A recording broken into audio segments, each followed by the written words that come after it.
चंद्रशेखर आजाद और भगत सिंह से विनायक दामोदर सावरकर की तुलना करके आप भगत सिंह और चंद्रशेखर आजाद का अपमान कर रहे हैं। अगर मैं ये कहूं तो कभी माफी मांगी भगत सिंह ने, चंद्रशेखर आजाद ने माफी मांगी, रत्नागिरी तक सीमित रहने के लिए तैयार हुए, हंसते हंसते फांसी के फंदे पर लटक गए। दोस्तों, हमारे देश के नेता भी अजब गजब हैं।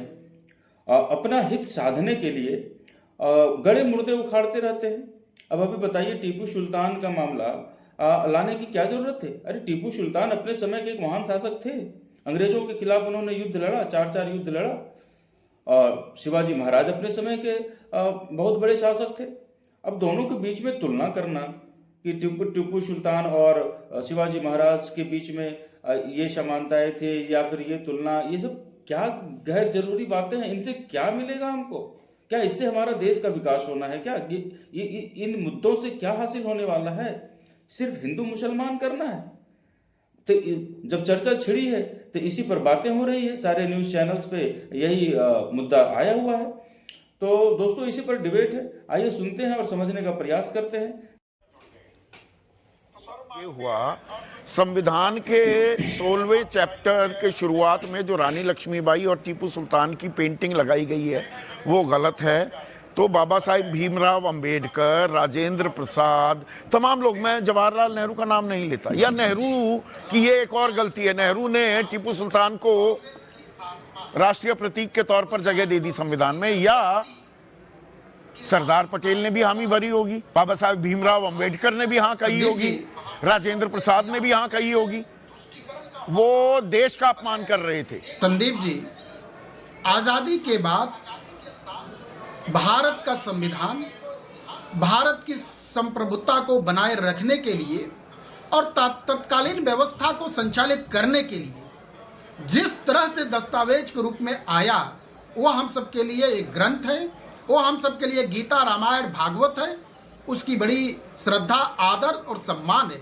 लेकिन काल, परिस्थिति और समय के हिसाब से चीजें बदलती हैं। अच्छा, कब बदली है? अच्छा, उस वक्त तक टीपू सुल्तान स्वतंत्रता सेनानी थे, फिर वो कैसे बदले? ये 1991 30 नवंबर एपीजे अब्दुल कलाम, तब तक वो राष्ट्रपति नहीं बने थे और आप लोगों ने ही बनवाया। वो कह रहे थे टीपू सुल्तान तो रॉकेट के आविष्कारक हैं। 2017 में तत्कालीन राष्ट्रपति रामनाथ कोविंद कह रहे थे टीपू सुल्तान ने अंग्रेजों से लड़ते हुए वीर गति प्राप्त की, देश के लिए बलिदान दिए। तो 17 तक देश के लिए बलिदान देने वाला आतताई अत्याचारी कब हुआ? देखिए संदीप जी, टीपू सुल्तान अपने राज्य विस्तार के लिए और हिंदुओं पर शासन करने के लिए वह शासकीय प्रणाली की बात कर रहे हैं। कलाम साहब और तत्कालीन भारत के राष्ट्रपति महोदय ने, ये दोनों लोग उनकी उस कार्य प्रणाली का जिक्र किए हैं। अच्छा। न कि यह बात नहीं है वो किसके ऊपर शासन कर रहा था। टीपू सुल्तान किसके ऊपर, कर्नाटक में, मैसूर में किसके ऊपर कर रहा था? प्रजा कौन थी बताइए ना। हिंदू थी। अच्छा, उसकी प्रजा हिंदू थी संदीप जी। अच्छा। मैं तो बता रहा हूँ, वही बता रहा हूँ। वह हिंदू और वो धर्म विस्तार कैसा कर रहा है? एक हाथ में तलवार, दूसरे हाथ में कुरान, जबरदस्ती विस्तार, वीर गति को प्राप्त किया। तो एक मिनट मैं थोड़ा कंफ्यूज हो गया। अरे कंफ्यूज हो गया, मेरी तो रिसर्च बड़ी हल्की पड़ रही है। एक मिनट सुनिए ना, अरे सुनिए ना, इनका जवाब लेने से पहले क्लियर कर। मैं आपको बताऊं, तो टीपू सुल्तान हिंदुओं पर राज करता था, मुसलमान भी रहे, उसके राज बनाया रहे होंगे ना, रहे होंगे बिल्कुल। और शिवाजी महाराज भी हिंदुओं पर राज करते थे और मुसलमान भी रहे होंगे। 22 में से 13 जनरल अगर मुसलमान थे जो उनके कमांड लेते थे, जो जनरल होते थे कि नहीं, 22 में से 13 मुस्लिम थे। और राणा प्रताप और यहाँ हाकिम सूरी उनके अरे सुनिए ना, सुन तो लीजिए, उनके भी से अंतर करवा रहे हैं। मुसलमान भी होंगे, हिंदू राज करते होंगे। और औरंगजेब तो आतताई था। तो ये सेना में मानसिंह अकबर के टाइम पे वो 22 में से 13 मुसलमान थे। और चलिए और औरंगजेब के टाइम पर जयसिंह नहीं पकड़ा धोखा देकर शिवाजी महाराज को, तो सिर्फ मुसलमान लोगों को मारते काटते थे, हिंदू नहीं काटते थे। संदीप जी, इतिहास हम इसीलिए पढ़ते हैं। इतिहास हमें इसीलिए जानना है। और विवेकानंद ने कहा है, स्वामी जी का ये बहुत महत्वपूर्ण कथन है कि किसी भी देश, किसी भी राष्ट्र, किसी भी समाज में अपने गौरवशाली इतिहास को जब वह राष्ट्र याद करता है, अपने गौरवशाली अतीत को याद करता है, तो वह देश, वह समाज कभी अच्छा, एक चीज बताइए, उस सच को जानना चाहिए। आपके सामने दो चित्र। प्रोफेसर साहब, एक मिनट सुनिए ना।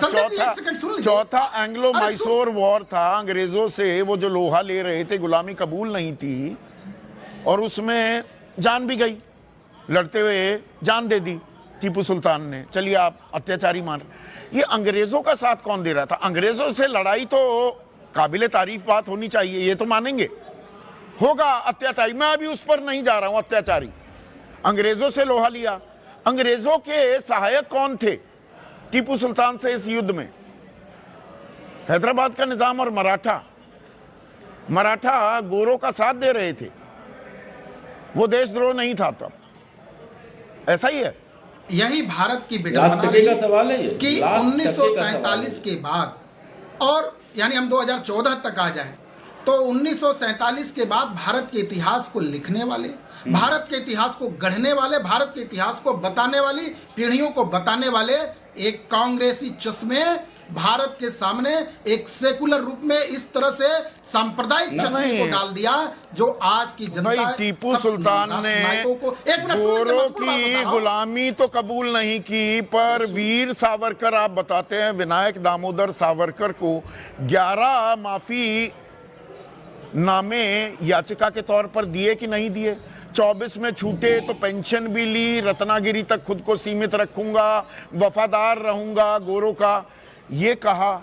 जो माफी मांग ले वो आपके लिए फ्रीडम फाइटर, जो गोरों से लड़ते हुए जान दे गया वो आतताई। थोड़ा समझाइए ये कैसे है? थोड़ी आज मैं अपनी हिस्ट्री की सेंस ठीक करना चाह रहा हूं।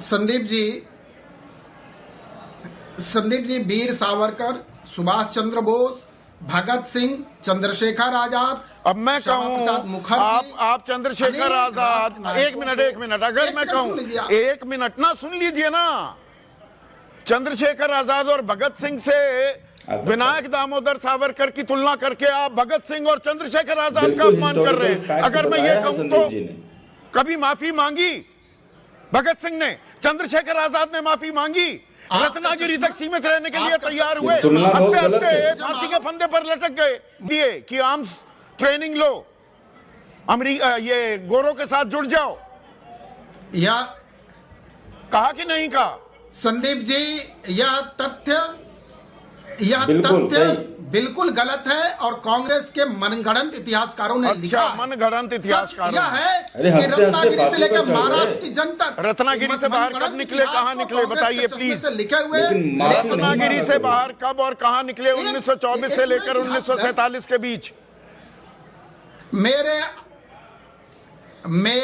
मेरा आजीवन कारावास 6 खंड का है, विवेकानंद सावरकर का।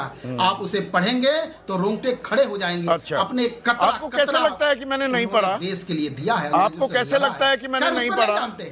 अरे पढ़े होंगे आप, और पढ़िए, आप पढ़िए। अरे आपके पढ़ने पर हमें सवाल नहीं है संदीप जी। हमको कांग्रेस के उन इतिहासकारों पर कहना है कि जिन लोगों ने इतिहास के साथ भारत को गिरवी रख दिया, उन लोगों को कहना है कि उस देश में तत्कालीन कांग्रेस पार्टी ने क्या साथ भद्दा मजाक किया, 1942 में धकेल दिया। 1942 में क्रांतिकारियों ने एक सरकारी इमारत को निशाना बनाया।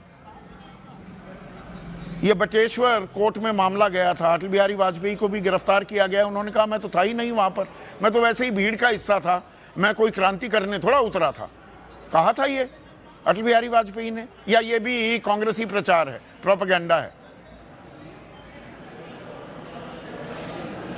तत्कालीन निर्णय हमेशा व्यक्ति अपने हिसाब से लेता है, क्योंकि उसको मुख्य धारा में आना है, मतलब पकड़े गए तो कह दिया कि मैं तो था ही नहीं, मैं तो भीड़ का हिस्सा था, मैं थोड़ा क्रांति कर रहा था। दोस्तों, इतिहास किसी राजा को इस बात से आंकता है कि उसके बाद व्यवस्था बची या नहीं। शिवाजी के बाद मराठा शक्ति में वृद्धि हुई, टीपू के बाद मैसूर स्वतंत्र शक्ति के रूप में खत्म हो गया। शिवाजी महाराज इतिहास की धारा बदलते हैं, टीपू सुल्तान इतिहास की धारा में बहते नजर आते हैं। तो ये आकलन करना हमारे और आपके बीच की बात है, लेकिन ये इतने महत्वपूर्ण मुद्दे हैं अभी भारत के अंदर, इतने ज्वलंत मुद्दे हैं, और उस बीच में ये हिंदू मुसलमान, तो टीपू सुल्तान, तो शिवाजी महाराज, ये क्या है, इनसे क्या होना है? विचार कीजिएगा। आज मैं अपनी बात को यहीं पे समाप्त करता हूँ।